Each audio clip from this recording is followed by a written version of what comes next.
Hello everyone, welcome back to Daily Anime Talk, where I go over all the new and recent anime I've been watching and also the stuff I've been catching up on.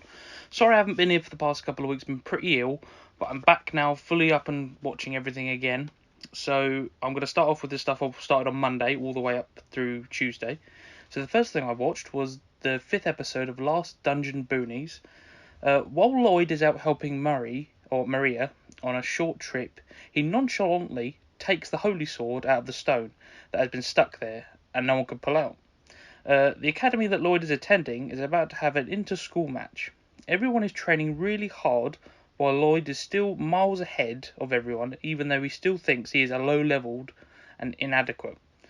Celine asks the teacher to learn healing magic, only to get closer to Lloyd, but eventually everyone asks for the chance to learn as well. Alka confronts Maria about going on the trip with Lloyd and turns Maria into a butterfly out of jealousy until the next night. The two sisters looking for Riho ask Maria about her when Lloyd walks in, and one of the sisters, Philo, attacks him to no effect, causing her to ask to be his student.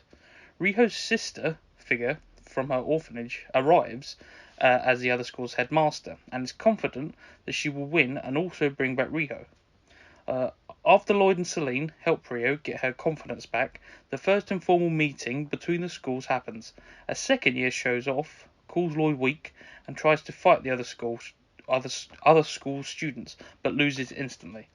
The day of the inter-school event begins with the holy sword Lloyd pulled out of the stone being shown as the prize, to the complete surprise of everyone. So, The Last Dungeon Boonies, I've been watching it every week, and it's been enjoyable. Lloyd is his innocence is making it really funny when he shows off his real power, and even though he's clearly stronger than everyone, he still thinks he's weak. Even though he, like for example, in one of the previous episodes, he used fire magic and completely outshone everyone, and he still thought he was really bad. But I'm enjoying it. All the characters are very lovable characters. They're fun to watch. All the distinct personalities, like Celine, she's still crazy as ever. Lloyd and Maria as well. After the past couple of episodes, Maria's become a bit more of an interesting character. You get to learn a bit more about her. Yeah, I'm enjoying it, and I imagine if it keeps following this format of the show, I'm definitely going to enjoy the whole season. Okay, so the next thing I watched was Black Clover, episode 162. Everyone is getting ready for the full-on war against the Spade Kingdom, but the Dark Triad has made the first move. While Noella and the rest of the group in the Heart Kingdom are meeting, Vanica of the Dark Triad attacks them with some of her subordinates, and Laura Petica sends the Guardians to intercept, but will most likely need the Clover Kingdom mages to help. While this is going on, the Black Bull's hideout has been moved into the High Mana region as a first line of defense. The group is chatting, and out of nowhere, Dante of the Dark Triad appears looking for Yami, leading to a full-on fight between Dante and the Black Bulls. Even though everyone works together to fight him, Dante easily bats away all of their magic, including Asta's new and improved devil powers, and even Vanessa's world-altering magic Cat Rouge. While Dante easily defeats everyone and captures them with his gravity magic, to try and bait and switch Asta, he stabs Gauche with a makeshift sword, causing Asta to rage out. Vanessa and the others get loose while Asta fights Dante, and Asta seems to be gaining pace with Dante, leaving a cut on his face, which angers Dante immensely. Every time Asta gets a new form, it's always fun to watch because they always beef up the animation. And his rage form, you see the devil side of him flush over his face more, and he's like drooling and more like animalistic. And Dante, you clearly see him underestimating him, and throughout the last couple of minutes, Asta gets closer and closer, and then when he swipes him, Dante definitely starts to understand that he's not to be trifled with. And I believe in the next episode we're going to have a full-on fight, which I think Asta might end up losing, because Dante, even though he is using 50%, I reckon he can probably use more than that. And the rest of the characters, it's always fun to watch them. We haven't seen much of Noella, but from the new opening, her fight with Vanessa? Vanica. Her fight with Vanica is going to be really cool. So the next thing I watched was the 4th episode of That Time I Got Reincarnated as a Slime. In the final exam, Rimuru tells the kids that they have all passed, and now he will soon be able to leave back to the Forest of Jura. Yom is taking his new team member, Mulan, around the town and introducing her to everyone, including Shion, Benimaru, and Kijin. Mulan also sees how powerful and advanced the city has become, and is starting to see it as a threat, including the powerful evolved races living in Rimuru City, and the high-quality products they are making. Yom also introduces her to Hakuro and Gobta, who are training, and asks her to help her finally defeat Hakuro, but before anything can happen, he quickly teaches them a lesson. Everyone is relaxed before Rimuru's return. Rimuru and the kids are all having dinner and reading with the merchant that Rimuru saved in the first season. While drinking and chatting about countries' relations, the merchant warns Rimuru about the kingdom of Falmouth, and how they could become an issue in the near future. The kingdom of Falmouth's king and the general higher-ups discuss Rimuru and his new monster country, and decide to try and stage a war or conflict to give them an excuse to get rid of them, including the church, which sees this as a holy war against monsters. They decide to send a group of otherworlders to instigate the conflict with troops as backup, and then the episode ends with a menacing shot of Milim.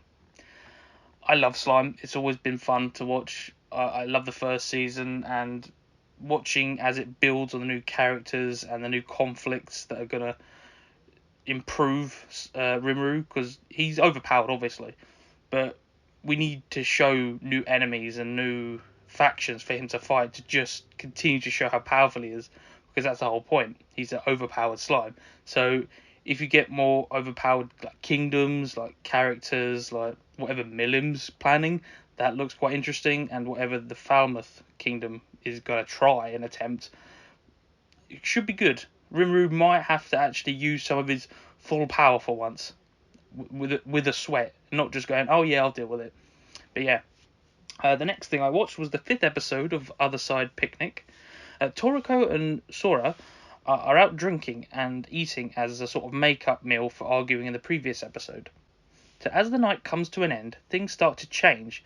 The staff start talking nonsense with blank looks on their faces, and when they leave to the street, it's eerily silent and empty.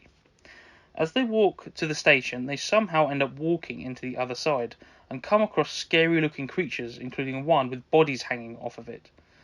As they are being chased, they start running along a train track they find, and come across a squad of Marines who they find out and have been trapped in the other side for over a month.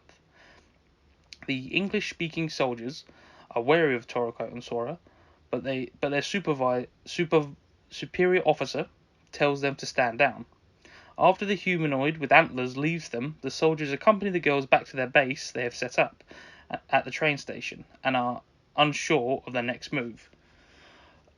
I hadn't kept up with Otherside Picnic every week, but recently I've caught up with the last 3 episodes, and it's really brought me back in with all the, because I enjoyed the like myths and legends and all the like creepypasta creatures and everything. Like there was the woman in the white hat in one of the previous episodes, but I think they're starting to lean a bit more into how unstable and probably malevolent this other side is, and how it's like purposely pulling them in now, and not just like them wandering in out of a random building, but it's like trying to bring them in now, and it's a lot more like devious. So especially that the horned creature, it looked like it could have some sort of sentience to it, not just some mindless animal. A lot of these other side creatures look like, but we'll see. I'm interested to see what these Marines are like, if they're trustworthy or not. But we'll have to wait till next week. Hopefully it gets more interesting. And then the last episode I watched was Musume. Everyone is arguing and debating whether Teo or McQueen will come out on top as the winner. Both Teo and McQueen spend all their time continuing to train. Most of the audience is split between both on who will win. Even the trainer can't pick between them, since they both excel at different things. As Teo and McQueen enter the track, they both try and get one up on each other. The race starts, and they both stay near to the middle of the pack, with McQueen slightly in front. Teo makes a move, with Teo and McQueen going to the front of the pack, but when Teo tries to get ahead, she makes no ground, and McQueen starts pulling forward. McQueen pulls ahead of everyone and wins, while Teo slowly falls back into the pack since her stamina can't keep up. Teo is defeated and dejected, but congratulates the Queen with a hug, and they both cry together. Uma Musume is like another one like Otherside Picnic. I haven't been keeping up every week, but I've caught up recently.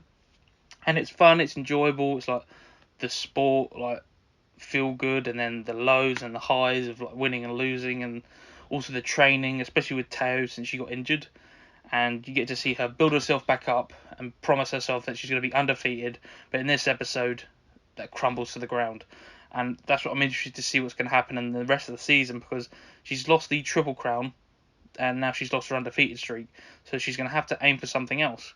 What's that going to be? We don't know, but I'm sure it's going to be interesting to find out.